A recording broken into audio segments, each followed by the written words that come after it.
So let's just think about just a little bit about just these three words, right? Avinu Malkeinu Dodeinu, our Father, our King, our Lover. Father is very close. It's a familial relation. We're born out of our Father. It's like saying God is our source. God is our root. We come from God. We're born of God. We don't choose this. We're part of Him, just like a child is a part of their parents. So our Father is just our root, and it's not something we choose. It's just we have to acknowledge the fact that we didn't come from nowhere. We didn't create ourselves.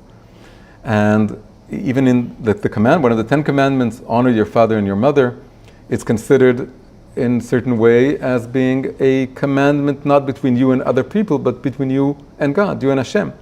Because your parents are in a way partners with God in creating you. So God is Himself like a father, meaning it's just this very natural kind of root that we're rooted in God, we come out of God, and we have to just be reminded of this, to acknowledge this fact. A king is a totally different picture. A king he didn't give birth to me. It's not a natural relationship. It's not obvious that I need to submit to the king.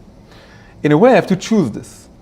A soldier joins the king's army, and he has to believe that the king is right. He has to identify with the king. He identifies with the flag, with the mission, with the kingdom.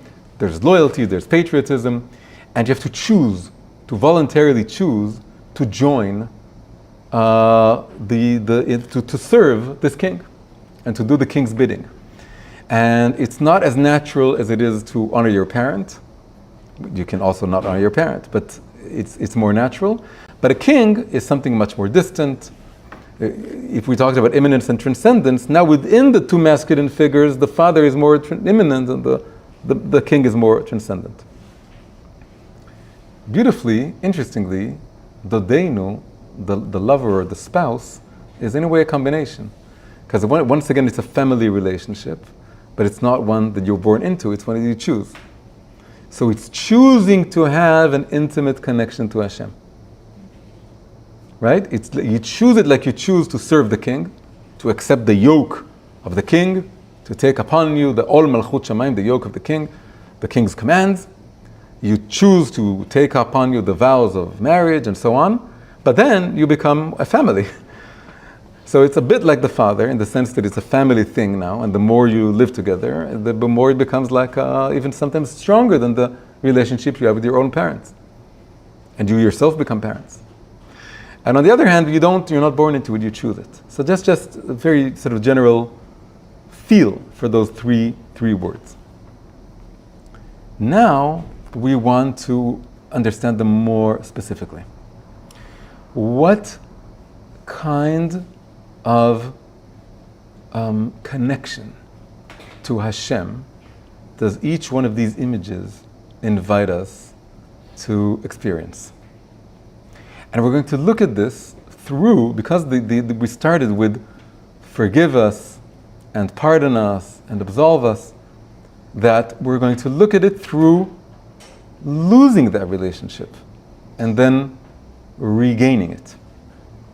So what does it mean to not experience God as a father and then come back to that feeling? What does it mean not experiencing God as a king and then coming back to that feeling? What does it mean not experiencing God as a partner, as something intimate, as a spouse that we're partnering together in making sense of this world and trying to also rectify the world, fix the world? This is a partnership, very much like a husband and wife. But what does it mean losing that and then coming back to that? So let's look at the three terms that we have. So first we have Slach lanu avinu ki chatanu, forgive us our Father, for we have sinned. So what is chatanu? Echet.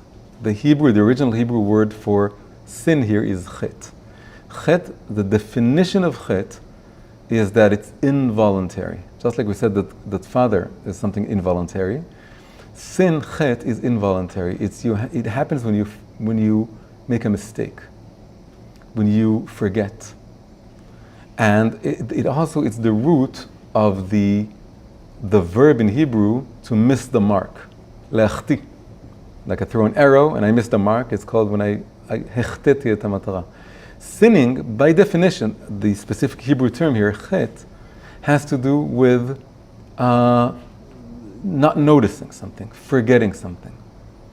So the connection with the father has to do with, and that's the most insulting thing to a parent, and conversely, with the opposite is the most important thing for a parent, is that you don't forget your parents.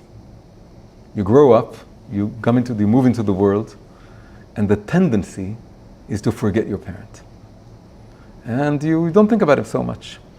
And doing tshuva, repenting for that, has to do with remembering. Remembering. That's the most, more than it is important for the parent to be obeyed, it's important for the parent to be remembered. I don't care if you go in a different path, but don't disconnect. Stay in touch with me. So the parents, sometimes they want to be like kings, and usually it passes because the kids don't see them as kings. So if the kids go in a different way, it's natural, it happens all the time.